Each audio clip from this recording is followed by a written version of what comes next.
think soul calling is just a silly ghost tale about a few ignorant villagers tormenting a poor peddler? You think it's nothing more than a dusty script of some ancient wrongful case, forced confessions and all, with justice eventually served? Wrong. In the 33rd year of Qianlong's reign, a witchcraft panic called soul calling spread like wildfire, consuming half the empire in an instant. It wasn't a small local disturbance, but a sweeping epidemic of fear that rattled several provinces and even kept the mighty Emperor Qianlong, who prided himself as the perfect old man, awake at night. Now, let's tear off the warm, nostalgic veil of history and step into the shoes of an ordinary man from that era. An itinerant peddler, fragile and easily crushed.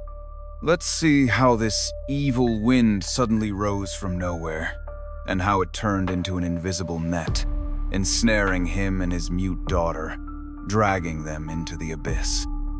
In the Jiangnan region during the 33rd year of Qianlong, the monsoon rains lingered so long that the dampness seemed to seep into your bones. The air was heavy and wet, like a piece of old cotton soaked through and plastered over your nose and mouth. The camphor tree leaves looked so dark they were almost black, hanging motionless in the murky daylight. The only sound of life came from the faint creak of the polished mulberry wood pole on your shoulder as you walked. In the swaying bamboo baskets on each end of the pole lay sewing needles, cheap rouge, and malt candies for children, everything you and your mute daughter, Annan, depended on to survive. She trailed half a step behind you, her footsteps as light as a cat's. At 12, she was as thin as an unripe reed stalk, yet her black eyes were unnaturally calm, like two ancient wells with no bottom. She couldn't speak, she was born that way. But those eyes understood you better than any silver-tongued person ever could. At that moment, her tiny hand clutched the sweat-damp corner of your shirt, her fingertips icy cold. You didn't look back, only nudged her little head with your shoulder, a silent comfort between the two of you. Something felt off under the crooked old willow at the town entrance. The old men who usually sat around gossiping or playing chess were nowhere to be seen. A few women huddled near the well, whispering with lowered voices, their eyes like hooks scraping over you and Annan. Your heart tightened, as if gripped by a cold, unseen hand. "Look, that's the peddler!" A shrill woman's voice suddenly sliced through the heavy air, deliberately high-pitched with panic. Leonti's boy, Dogshing, was playing by the village gate yesterday, and someone almost snipped off his braid. He saw a shadow with a carrying pole, and then poof, it was gone. The air froze. Those darting, evasive glances turned at once into poisoned nails, all stabbing into you. You could almost hear them hissing, filled with fear and a twisted excitement. Instinctively, you pulled Annan behind you, your palms slick with cold sweat. You knew exactly what they were talking about these past months. The witchcraft scare of soul calling had swept through Jiangnan like a plague. Rumor had it that sorcerers were cutting off people's braids or stealing pieces of clothing to capture souls for building bridges or temples. The authorities had arrested many wandering monks and beggars, but the demons in people's hearts only multiplied. Nonsense. You barked, though your voice wavered. I, Chen San, have peddled goods through these villages for over 10 years. Everyone knows me. Why the hell would I cut off someone's braid? You never truly know a man's heart. A burly farmer stepped forward, gripping a thick wooden stick, his bloodshot eyes glaring. In times like this, people will do anything for dark magic. And that mute girl of yours, she looks damn strange. Who knows if she's helping you with your witchcraft? Bullshit! A hot rush of blood surged to your head. You shielded Annan like a cornered beast. Touch my daughter, and I'll kill you. It's him! Dogsheng recognized that faded red cloth hanging from his pole. someone shouted from the back of the crowd, fanning the flames. The words, "red cloth," burned into your heart like a branding iron. Yes, there was an old, faded red cloth tied to one corner of your pole. It was a keepsake left by Anand's mother. Fear and fury exploded inside you.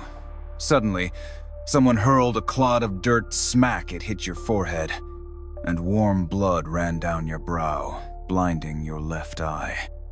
Then came rotten vegetables, mud and stones, pelting down like hail.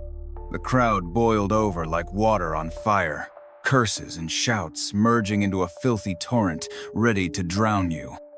Countless hands clawed at your clothes, snatched at your baskets, while sticks and fists slammed into your back and legs. The pain and suffocation made your vision go black, but one thought burned in your mind. Protect Anand. You pinned her against a wall with your body, taking the rain of blows on your back. Amid the chaos, you heard Anand let out a short, sharp whimper like a frightened animal, only for it to be swallowed by the uproar. You twisted desperately to look, just in time to see a rough hand clamp onto Anand's thin arm like an iron vise, yanking her out from under your protection. Her terrified eyes went wide as she reached toward you, her small body tossed around like a leaf in the storm.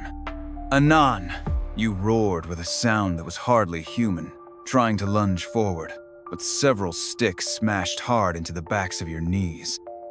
You crashed to the muddy ground with a loud thud, dirty water mixing with blood on your face. "Witch! Tie him up! Send him to the magistrate!" someone yelled. "What about the mute girl? She's clearly an accomplice!" "Lock her up. Wait for the officials to deal with her. Don't let her run off and warn him." The man holding Anand grinned viciously as rough hemp rope bit into your battered wrists, burning with pain. They dragged you up like a dead dog. Through the blur of blood and sweat, you watched helplessly as Anand's small figure was shoved deeper into the mob. Those terrified, helpless black eyes were like burning awls, stabbing straight into your heart. Anger flared inside you, so hot it could turn you to ashes. But Anand's eyes were also like a bucket of ice water dumped over your head, leaving a bone-deep chill and crushing fear. You couldn't die. If you died, what would happen to Anand? She couldn't even cry for help. Like a sack of ruined grain, you were dragged and kicked all the way to the county yaman's damp, dark holding cell. The iron gate slammed shut behind you with a clang, cutting off the clamor outside, leaving only dead silence and the thick stench of rot. You curled up on the icy straw mat, every inch of your body aching, but none of it compared to the knife-like despair in your chest. You had no idea how long you lay there, maybe a day, maybe longer, until the clanking of chains echoed outside the iron door. It creaked open, and a tall, thin figure in black jailer's garb slipped inside. It was Constable Zhao. You'd see him sometimes while peddling through the streets, occasionally slipping him a piece or two of malt candy to stay on his good side. His face showed no emotion, but his eyes flicked over you quickly, with a hint of something complicated. Behind him stood two thuggish bailiffs with brutish faces.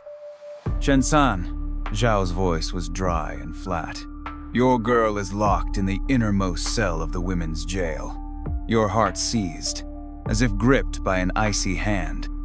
"The higher-ups," Zhao paused, lowering his voice. "This soul-calling case has dragged on too long. People are panicking. The court is furious. The Imperial envoy is already on his way."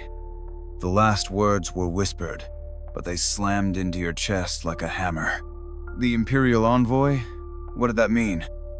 It meant that to calm public anger and heaven's wrath, nobodies like you could be crushed at any moment. Confess, and the case will close. Everyone will be better off, Zhao said, his tone cold and detached, as though stating something irrelevant to himself. Your girl, she's young and mute. Maybe she'll have a slim chance to live. He didn't finish his sentence, but the meaning slithered into your ears like a venomous tongue. You don't confess, and Anan will surely die. You confess, and maybe she'll cling to life. A wave of icy despair flooded over you. This was a trade your life for a faint chance that Anan might survive. I want to see my girl. Your voice rasped like a broken bellows. Zhao shook his head. Don't even think about it. The higher-ups are watching closely. Decide, and call when you're ready. He didn't look at you again, turning to leave with the bailiffs. The iron door clanged shut, and the heavy darkness closed in once more. Confess, bear the stain of witchcraft, be hacked to pieces. Don't confess, Anan would turn into a cold corpse right away.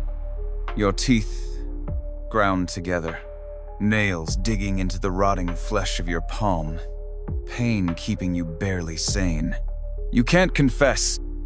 If you confess, you'll truly become a scapegoat. And even if Anan lives, she'll never hold her head high again.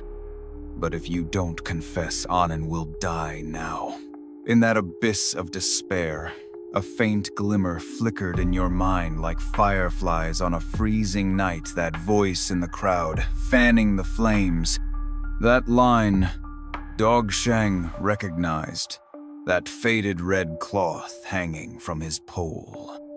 Who, besides you and Anan, would know so clearly about that red cloth on your pole? You ransacked your memory. A few days ago at Widow Lee's house on the west end of town, you delivered some sewing needles. The courtyard door was ajar. You glimpsed her in the main hall, talking to a well-dressed man. His back was to you. A small silver ingot sat on the table. Widow Lee had looked uneasy, slamming the door shut the moment she saw you. And that man, you knew that back. The county yaman's very own Clerk Chen. The one who always smiled but had sharp, calculating eyes. Why? Why would a county clerk push Widow Lee to frame you? You, a poor peddler wandering the streets, how could you possibly stand in his way? Your thoughts tangled like knotted string, and a terrifying notion slammed into your mind. The county had been repairing the river embankment recently, and rumor had it, the Imperial Treasury had allocated a hefty sum, and Clerk Chen was the one managing the accounts. Could it be that the embankment funds had a huge hole? He was using this sweeping, soul-calling panic across Jiangnan to distract everyone, to cover up the embezzlement. And you, a rootless peddler with a strange, mute daughter, made the perfect scapegoat. A surge of icy hatred instantly drowned your fear and despair. Clerk Chen, it was him. He put those lies into Widow Lee's mouth.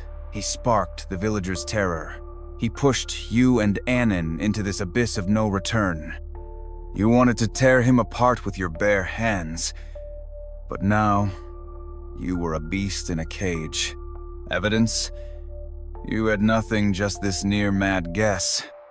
You clenched your fists so hard your nails dug into old wounds, blood oozing out, mixing with filth.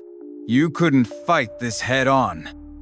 For Anan's sake, you had to confess to this trumped-up charge. But this confession must not be the end. You had to leave something that could nail Clerk Chen to the wall. You suddenly raised your head and rasped toward the cell door. Guard! I confess. I'll confess to everything. The main hall was grim and oppressive. The county magistrate sat high on the judge's bench, his face waxy and pale, with swollen eye bags, looking utterly exhausted from days of fear and pressure from above. 2 rows of bailiffs stood stiffly with staves and rods, expressionless. Below, the hall was packed with local gentry and villagers allowed to observe, their necks craning, faces twisted with fear, hatred, and a morbid excitement. 2 bailiffs dragged you roughly to the center of the hall, forcing you to kneel with heavy shackles on your wrists and ankles. Bang! The judge's wooden block slammed down, making everyone's heart tremble. "Who kneels before this court? What crime have you committed? Speak the truth!" The magistrate's voice carried a hint of weariness and impatience. You raised your head, your gaze sliding past the magistrate to land on that seemingly cultured and refined face, Clerk Chen. He wore a slightly worn blue silk robe, hands tucked into his sleeves, eyes cast down, the corners of his lips faintly curved in something like pity. That face. Hatred coiled inside your chest like a venomous snake, nearly choking you, forcing your head down, your voice cracked, hoarse, and numb, as if resigned to fate. "This humble man, Chen San, confesses." A buzz of murmurs erupted instantly below the hall, like a swarm of flies. This humble man, for the sake of mastering dark arts quickly, believed the lies of a sorcerer, needing living souls for sacrifice. Each word of the lie you spun cut into your flesh like a blade. Once at the willow tree by the village gate, I tried to cut the braid of Li's boy, Dogsheng, but he caught me, and I failed. You followed the script prepared by Clerk Chen and Widow Li, your tone vague and broken, like someone completely crushed and begging for death. At the corner of Clerk Chen's lips, an almost imperceptible smile flickered before he quickly smoothed it away. He glanced at the magistrate. The magistrate visibly exhaled, the tension easing from his shoulders. "Sign!" he ordered, eager to wrap up this hot potato of a case. Clerk Chen quickly picked up the pre-written confession and the cinnabar ink pad, walking briskly towards you. Bending slightly, his face wore a mask of false kindness. "Chen San, put your mark here. Once you do, the charge will be settled, and you'll suffer less pain." His voice wasn't loud, but it reached your ears clearly, carrying a subtle hint of urgency. "Now!" You suddenly jerked your head up, bloodshot eyes locking onto Clerk Chen's face just inches away. At the moment, he bent down to hand you the confession and ink pad. Your right hand, the one torn and caked with mud and blood from the rough rope, suddenly shot upward, looking weak but deliberately aimed. The movement was so slight that to others it looked like nothing more than the natural sway of your body under the weight of the shackles. But your fingers, swift and precise, brushed hard against the inside of that clean, proper blue silk sleeve. Clerk Chen felt something drag quickly across his cuff, leaving a faintly sticky, wet sensation. He instinctively frowned and glanced down, only to see a blurred, dark reddish-brown stain on the inner cuff near his wrist. It looked like dried blood mixed with filth from the jail. His face changed instantly, a flash of disgust and anger in his eyes. He jerked upright and hastily pulled his sleeve back in. To the onlookers, it was nothing but a natural reaction to a filthy prisoner's touch, but you knew better. That was your blood from the wound on your forehead, mixed with the grimy mud of the cell floor. It was the evidence you'd risked your life to plant on him. "Sign it now!" Clerk Chen's voice carried an edge of barely perceptible coldness and urgency. He was swallowing his fury, desperate to get rid of this filthy nuisance once and for all. You lowered your gaze, hiding the flash of icy resolve in your eyes, and pressed that dirt-stained finger onto the confession he handed you, leaving a blood-red mark of humiliation. As your fingerprints sank into the paper, it felt as if your very soul had been branded with an indelible stain, but you knew another invisible mark had just been left on your enemy. From above came the magistrate's voice, filled with relief. "The criminal Chen San confesses to cutting braids and calling souls. The evidence is irrefutable. By law, he is sentenced to death. 3 days from now, at the 3rd quarter of noon, he shall be executed at the West Market as a warning to all. Court dismissed." The clanking of chains echoed again as you were dragged back to the death-scented cell. Your body hurt, your heart hurt, even more. But in the ashes of despair, a cold flame began to quietly burn. Clerk Chen, your days are numbered. 3 days, stretched by hopeless waiting, felt as long as 3 years. You curled up on the straw pile, a hollow shell of a man, your soul drained. Only when your fingers absent-mindedly rubbed the small, hard object hidden deep in your chest did a faint spark of life flicker in your eyes. It was the little, crude wooden doll you had carved from willow for Annan when she was small, her only toy. Her name was etched into it, along with your family name. This was your last memento, your final bargaining chip. On the 3rd day, just as the sky began to pale, the iron door creaked open again. Constable Zhao's expressionless face appeared in the doorway, followed by 2 executioners. You were dragged up, forced into a coarse white prisoner's robe, with a heavy death tag strapped to your back. The shackles on your wrists and ankles felt colder and sharper than ever. The road to the West Market was lined with a dense, black sea of onlookers, countless eyes stabbing at you like needle points. Curses, spitting, and jeering laughter rolled together into a suffocating wave of hostility. You kept your head down, but your gaze, sharp as a hawk's, darted through the crowd. No sign of Annan. Your heart sank like a stone, then surged again, lifted by a fiercer wave of hatred. The execution ground was set on an open patch at the West Market. A temporary review platform faced south, with the magistrate and Clerk Chen already seated on it. The magistrate's face still looked weary, but he forced himself to project authority. Clerk Chen appeared much calmer, even with his eyes half closed as if resting. Yet the hand tucked inside his sleeve would, from time to time, unconsciously brush the spot on the inner cuff. You were dragged to the center of the execution ground and forced onto the rough earth. The executioner stood nearby, holding the ghost-headed broadsword with a blank expression. The blade gleamed a cold, deathly white under the overcast sky. The air reeked of animal, dung, dust, and an invisible stench of death that made you want to gag. The time was near.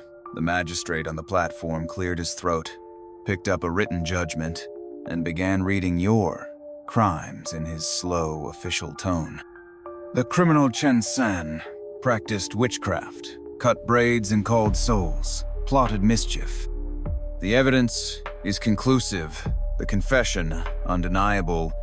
By the Great Qing Code, the sentence is immediate beheading.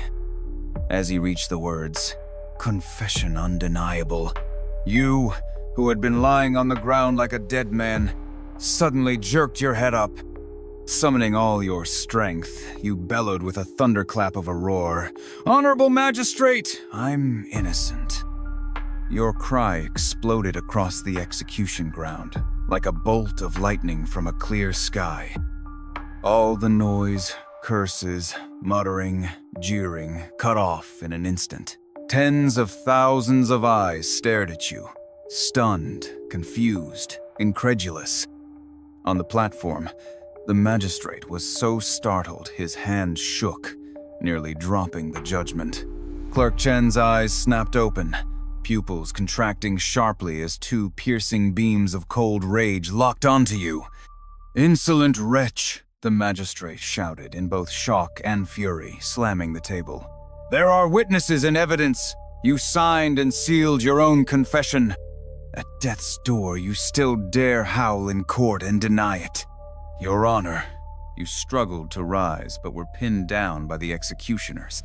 You could only lift your head, your voice raw yet burning with a reckless fury. "I confessed under torture. I was forced. That confession is fake. The real sorcerer is someone else. It's him." Your finger, sharp as a poisoned blade, stabbed toward the platform, pointing straight at Clerk Chen, whose face had turned ashen. "It's him, Clerk Chen!" He told Widow Li from the west end of town to frame me. He spread the lies about Dogsheng recognizing the red cloth on my pole. He created this panic to cover the embezzled river funds. He's using me, Chen San, as his scapegoat. The crowd went dead silent. You could hear a pin drop. Every gaze swung from you to Clerk Chen in unison, shocked, doubtful, probing like 1,000 searchlights blazing on his face. Clerk Chen's face turned deathly pale, then flushed with a wave of indignant rage. He leapt to his feet, pointing at you, his hand trembling with fury. "Slander! Utter nonsense! You, a witch, dare smear an Imperial officer at death's door! Your Honor!" This fiend spreads lies and chaos. Disturbing the execution ground, his crime is doubled. He must be executed at once, as a warning to all. His voice was shrill, tinged with an almost imperceptible tremor. The magistrate was stunned, glancing from your crazed, tiger-like eyes to Clerk Chen's flustered fury, unsure what to do. Evidence? You let out a chilling, bitter laugh that echoed across the silent execution ground. Your Honor, he wants evidence? Fine. I, Chen San, have nothing to lose. My life is worth less than dirt.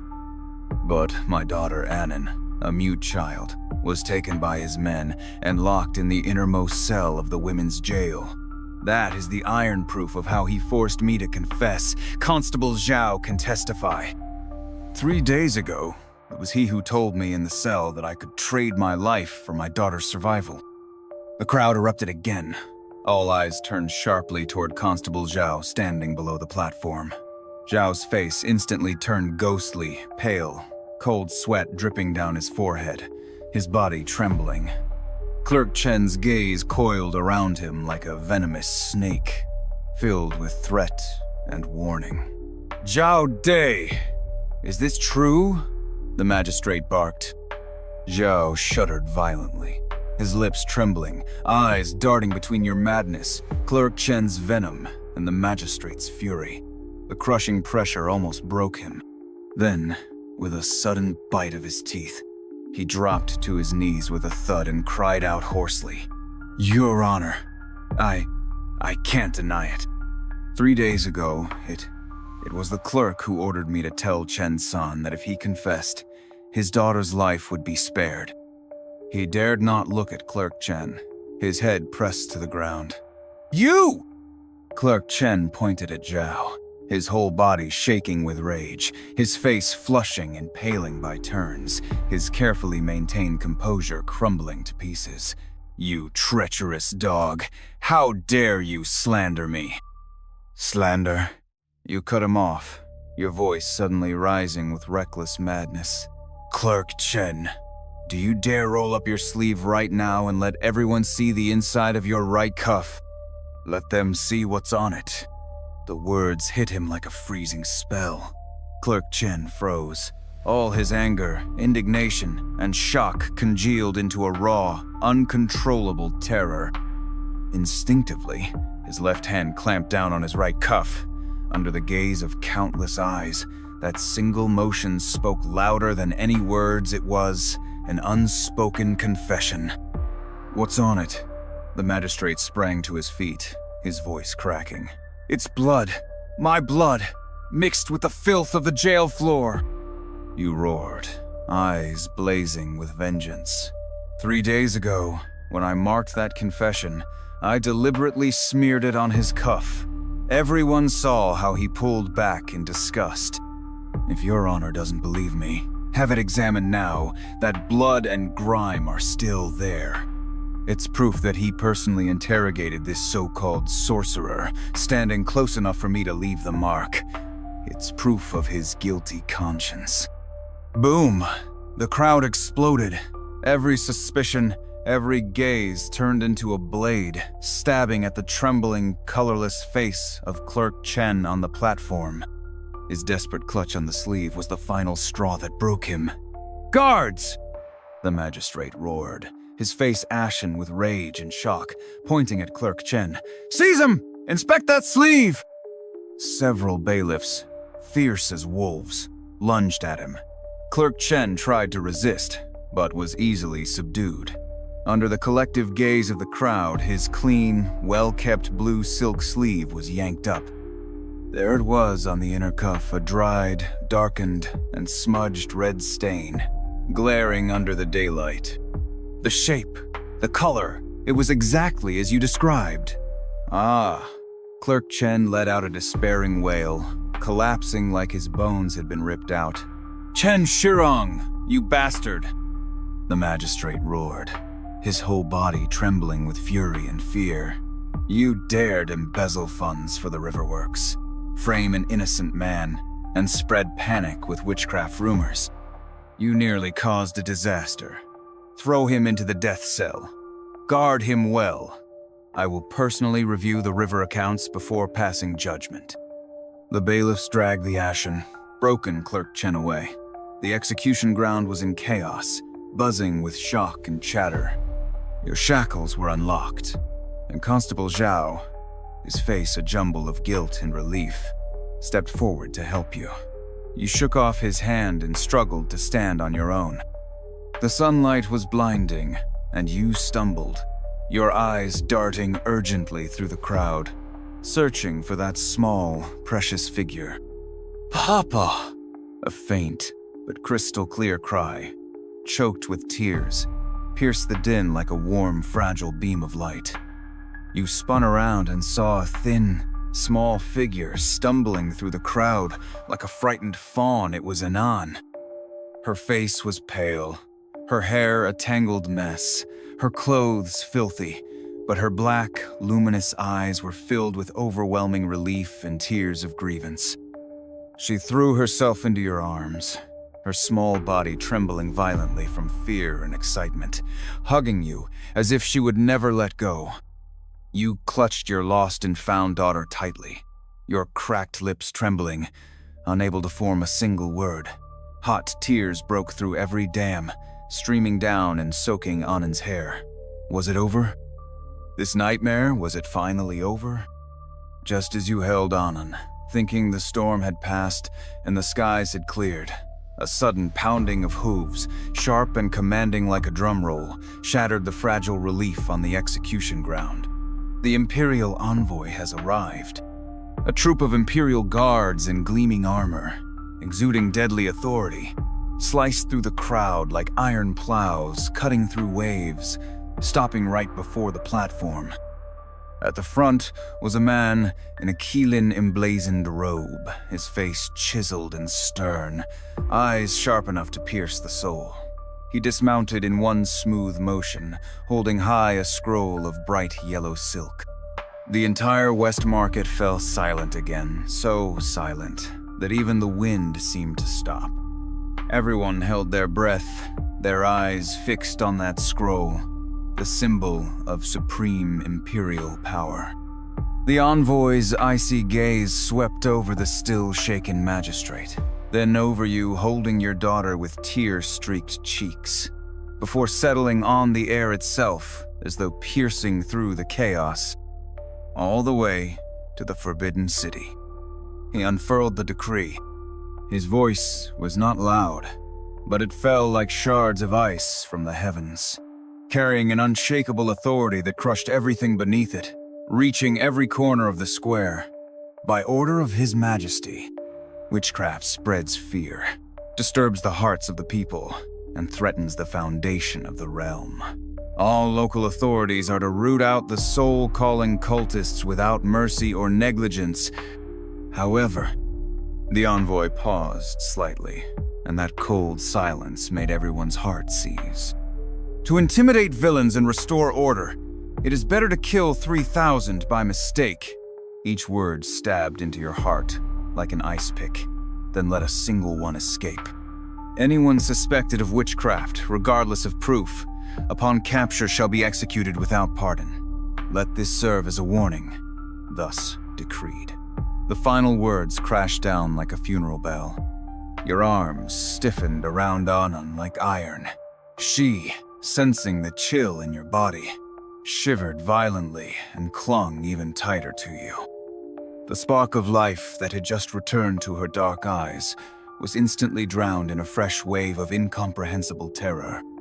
The envoy's cold gaze, like two frozen blades, slowly turned on your face. The sunlight still poured down, pale and harsh, but you felt no warmth. The shackles just removed now seemed to transform into heavier, invisible chains, strangling your throat, choking the future of the daughter in your arms. That scroll of Imperial yellow glowed in the dim sky, radiating both supreme power and crushing despair.